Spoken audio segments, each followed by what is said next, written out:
Talking about Chipchura in the middle with Baines and Ferland. And the initial matchup tonight, they're out there against Croc, and here's a chance for A.J. Baines, right to the net. And it's 1-0 Hamilton, a minute and a half in. Well, Michael Garnett ends up being back around the goal line, and just a little flipper as Baines got towards the goal crease. Fahey's back in attempt, not a good one, not kept alive, and Baines walks in. And it looked like the shot itself, but they better get used to Lapierre and Stortini. That is their game. They love to get under your skin, and they're the type of guys that want to run. And LaRose is going to go at Lapierre. As soon as they drop the puck, the two centermen, and it was LaRose going at it first. LaRose and Lapierre. And they have one another pretty well evenly tied up till now.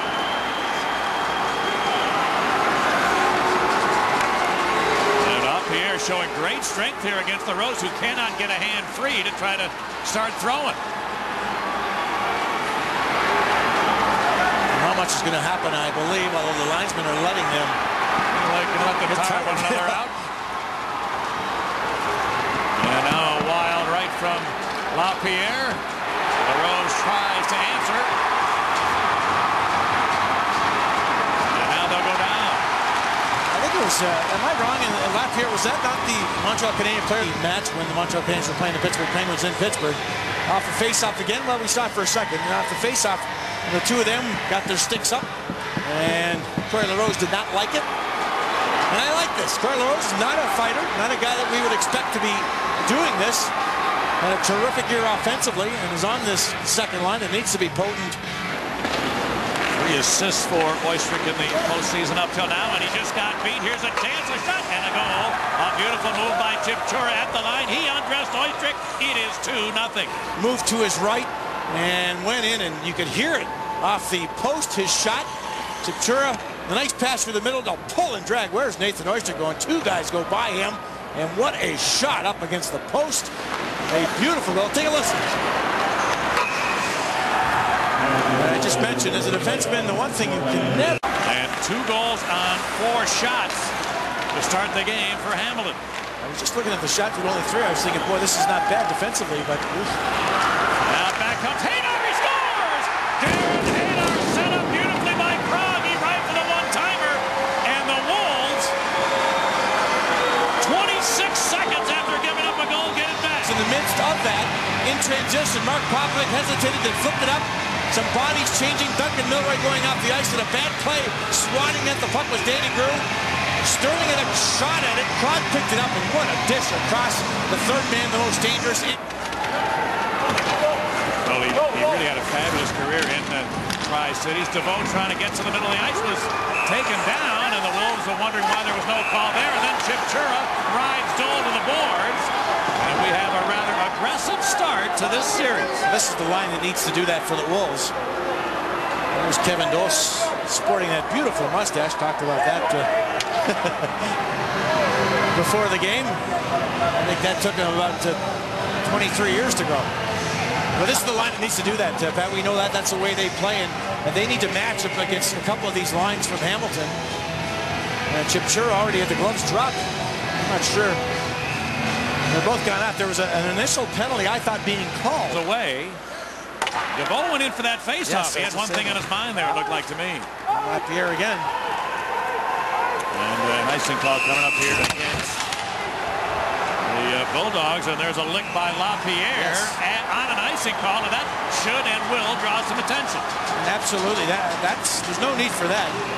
And I like the fact that the Wolves here are getting a little disturbed over this situation. That's Stortini. He's a very strong individual. He had a couple of guys wrapped up, Colin Stewart and Brian Fahey. Fahey's trying to get loose with him. And Stortini had 300 penalty minutes this season between Edmonton. And there's a reach over by O'Byrne. He gave a cheap shot to DeVoe. And now the linesman will back off and let them engage if they would like. That can be a dangerous situation too when you have only one official trying to get 2 guys apart. You neutralize one, the other guy can take a free one, and that seemed to be what happened there. No doubt about it. That's exactly right. He'll try to tie the guy's arms up. If the other guy gets some freedom, he is just going to slug you, and then you're in big trouble. All right, now everybody beginning to calm down for the moment.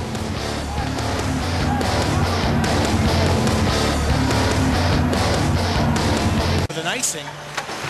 Lapierre, that's it. On the right side of your screen, he's moving in on Byrne. He's going to follow up and hit. It was an icing, and usually players pull away from that, but he finishes his check. And I thought he might get the initial penalty for that.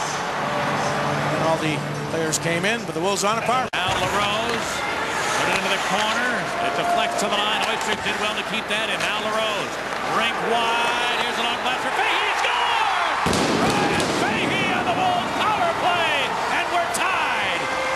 And settled things down on the near boards by Corey LaRose and Jordan LaValle. What a play by Oyster to keep the play alive. Easily could have got knocked out. LaRose with a fine feed across ice, and Fahey's blast. I'm not sure if it touched anything on the way out. It seemed to me that Price would have full view of this shot. It just beats him cleanly. Good call, with a stick between the legs, and the Wolves now able to dump it in. Van Mounts in front. Oh, what a gift! Price went out to play it as he should have and took a terrible bounce to the blue paint there with Hanar.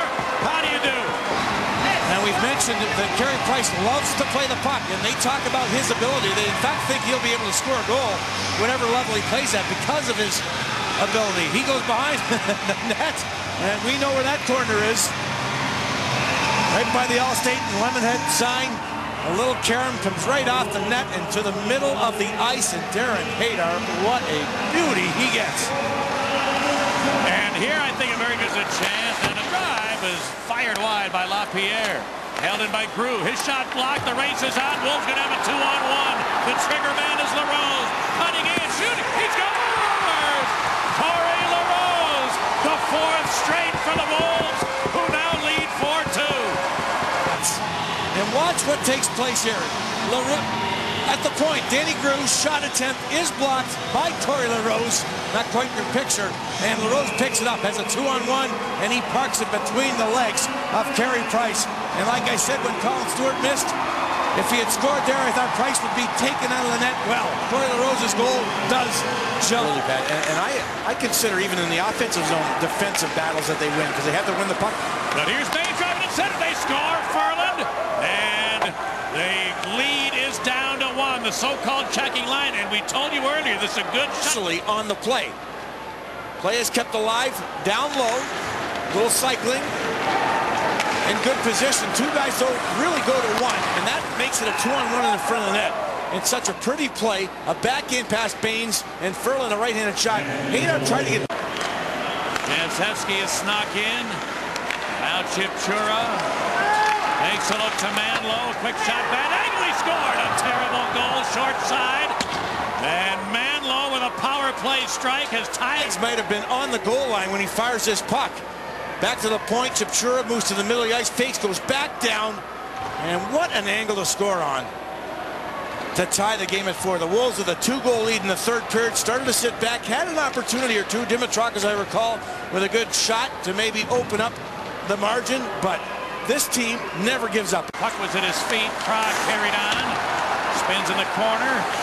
In front for Sterling. He scored! Oh, Rod Sterling with a quick release. And the league's leading goal scorer now has 61 this year, and a big one here to put the Wolves in front. To find Brett Sterling, and if we see Brett Sterling, he is draped in coverage in front of the goal, but still has the ability to spot the puck and get it up. Well, not as bad as I thought. O'Byrne was in good position moving out, but it's that quick release. Oh yeah, not even close. You can't give Sterling that much time. I thought it was closer. It was a pass, though, that was perfect on the forehand one time. And the puck cleared, not out, Vera. Here's the best line for Hamilton tonight. Chipchura walked right into the middle on his forehand. Shoots. He scored. Kyle Chipchura with a remarkable goal. And now it's 5-5. And the Wolves not in great position. Chipchura pulls off a bit of a pick, or at least a long way to go around for Byrne, but he outstretches his stick. He doesn't touch it, and the shot is on net. Not even a lot on it. And somehow, though, here's the chance, a little turnaround. Urquhart wins the draw, goes back up against the boards a couple of times and fires it. And Garnett, trying to look around the traffic, was able to see the puck at the last second and it was right off his mask. Oh, and overtime power play. Looks like they score. Hamilton has won the game. It looked as if the Wolves had possession. They failed to get it out. Janczeski has won it for the Bulldogs in double OT. After they win a draw, they're shorthanded. Comes off the backboards in the corner. Nice move by Popovic. He gains control, has all the time, but he fans on it and goes to the point, right to the blue line. And a big screen right in front, I think, by Brian Sippets of Garnet. Getting to the opposite side, he was just traveling, and that little play cost the vision of Garnet, and the shot goes top shelf. A weak one.